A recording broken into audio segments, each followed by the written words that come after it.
Hello everyone, welcome to this video. Hope you all are blessed. আগের ভিডিওতে আমরা noun সম্পর্কে জেনেছি, এই ভিডিওতে আমরা প্রোনাউন সম্পর্কে ডিটেইলসে জানতে পারবো। সো প্রোনাউন আসলে কি? প্রোনাউন হচ্ছে নাউনের রেফারেন্সে অথবা ইনস্টেডে আমরা যেসব ওয়ার্ড ইউজ করে থাকি সেটাই হচ্ছে প্রোনাউন। সাপোজ আমি যদি একটা এক্সাম্পল দেই, Rina is a good girl, Rina is very industrious, Rina is very attentive to her studies, Rina goes to her school every day. এই যে বারবার আমি রিনা বললাম, এটা কিন্তু শুনতে একটা মনোটোনাস ফিলিং চলে আসে, তাই নয় কি? এই জন্য যদি রিনা বারবার না বলে আমরা এটার ইনস্টেডে শি বলি, বা মিস্টার জ্যাক এটার ইনস্টেডে হি বলি। আরো কিছু এক্সাম্পল যেমন the book is very amazing, the book is my favourite.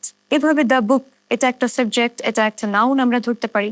তো সেটার ইনস্টেডে আমরা যদি ইট ব্যবহার করি তাহলে কিন্তু আমাদের সেন্টেন্সটা শুনতে ভালো লাগে এবং ওই যে মনোটোনাস যে ফিলিং ওটা কিন্তু চলে যায়।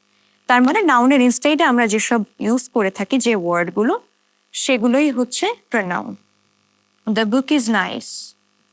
এখন বারবার দ্য বুক না বলে আমরা যদি বলি ইট ইজ মাই ফেভারিট, এই ইট কিন্তু এখানে একটা প্রোনাউন যেটা কিনা এই নাউনের রেফারেন্সে বা ইনস্টেডে আমরা ইউজ করলাম। এরকম আরো কিছু এক্সাম্পল আমি প্রিভিয়াসলি দিয়েছি। ওকে, এখন এর কিছু ক্লাসিফিকেশনস আছে যেটা আমরা একটু বুঝে নেব। প্রথমটা হলো পার্সোনাল প্রোনাউন। পার্সোনাল প্রোনাউনটা কি? পার্সোনাল প্রোনাউন হলো একটু সহজে বোঝার জন্য যে আমাদের সাবজেক্টিভ প্রোনাউন বা সাবজেক্ট হিসেবে যেগুলো সেন্টেন্স আমরা ইউজ করে থাকি বেশিরভাগ ক্ষেত্রে ওগুলোকেই আমরা পার্সোনাল প্রোনাউন হিসেবে রিগার্ড করি। such as she, he, it, they. এখন এখানে যদি আমি দুইজনের কথা বলি, mister Jack and mister Robin are good friends, এটা না বলে আমি বলতে পারি they are good friends, they are very intimate with each other. এভাবে কিন্তু আমরা বলতে পারি। আচ্ছা, সো এটা হলো personal pronoun. Okay, so let's dive into more classifications. এরপরে আমরা যেটা শিখবো সেটা হলো পজেসিভ প্রোনাউন। পজেসিভ প্রোনাউন, এটা অনেক সময় আমরা একটু নার্ভাস হয়ে যাই বা আমাদের কনফিউশন কাজ করে যেটা আসলে কি ধরনের হতে পারে। এটা হলো মাইন, আওয়ার্স, হার্স, ইয়ার্স। এখানে যদি আমি একটা এক্সাম্পল দেই, যে সাপোজ আমাকে কেউ আস্ক করলো যে how was your day, it was good. Years, আমি তাকে জিজ্ঞাসা করলাম ইয়ার্স, আমি কিন্তু বলিনি ইয়র ডে। ইয়ার্স শুধু এটা দিয়ে কিন্তু আমরা আমাদের সেন্টেন্সটাকে ডিফাইন করতে পারছি। সো এগুলোকে বলে হচ্ছে পজেসিভ প্রোনাউন। ঠিক আছে, তারপরে the book is mine. The book is mine, বইটা আমার। দিস ইজ মাই বুক, আমি কিন্তু এভাবে বলছি না, আমি একটু ঘুরিয়ে বলছি the book is mine. So এই যে ওয়ার্ডগুলো আছে এগুলাকে বলে হচ্ছে possessive pronoun. Ours is a riverine country. Alright, these are the examples.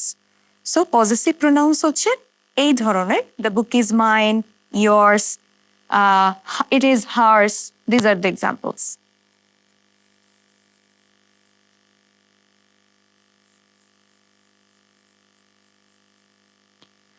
Okay, এরপরে আমরা কথা বলবো অবজেক্টিভ প্রোনাউন। আমরা অনেক সময় আমরা মিসকনসেপশন ক্যারি করি যে আসলে অবজেক্টিভ প্রোনাউন এবং পজেসিভ প্রোনাউনের মধ্যে কিরকম পার্থক্য থাকে বা হোয়াট ইজ দ্য কি ডিফারেন্স। সেটা হলো হিম, has, her, hour, my.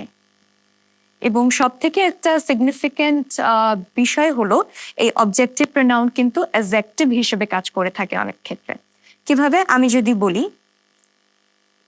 This is my বুক, আমরা তো জানি যে অ্যাডজেক্টিভ হলো নাউনকে মডিফাই করে বা নাউন সম্পর্কে এক্সট্রা ইনফরমেশন দেয়।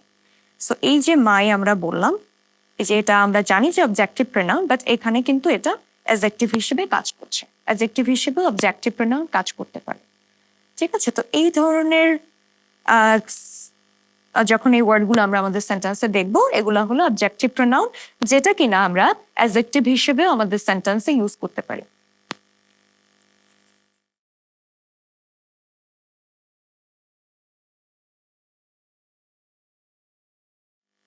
Reflexive pronoun. রিফ্লেক্সিভ প্রোনাউন সব থেকে ভালো বোঝার যে ইন্ডিকেশন সেটা হলো সেলফ ব্যবহার করতে হবে। ঠিক আছে, সেলফ যুক্ত যখন আমরা এরকম দেখতে পাবো যে মাই এটার সঙ্গে সেলফ যোগ করলাম, ইউ একটা প্রোনাউন এটার সঙ্গে সেলফ যোগ করলাম, দেম তার সঙ্গে যোগ করলাম সেলফস, হারের সঙ্গে যোগ করলাম হার সেলফ। ওকে, তো এগুলোকে বলে হচ্ছে reflexive pronoun. If I name some examples, I'll do it by myself. She cut her finger while she was cooking. ঠিক আছে, মানে সেলফ যুক্ত যে কোনো এই যে প্রোনাউন, এই যে মাই এটা একটা প্রোনাউন, ইউ, দেম, হার, এগুলোর সঙ্গে যখন সেলফ যুক্ত হবে তখনই সেটাকে আমরা রিফ্লেক্সিভ প্রোনাউন বলতে পারি। অলরাইট, আরো কিছু ক্লাসিফিকেশনস আছে যেগুলো আমরা নেক্সট ভিডিওতে জানতে পারবো। So thank you very much for your time.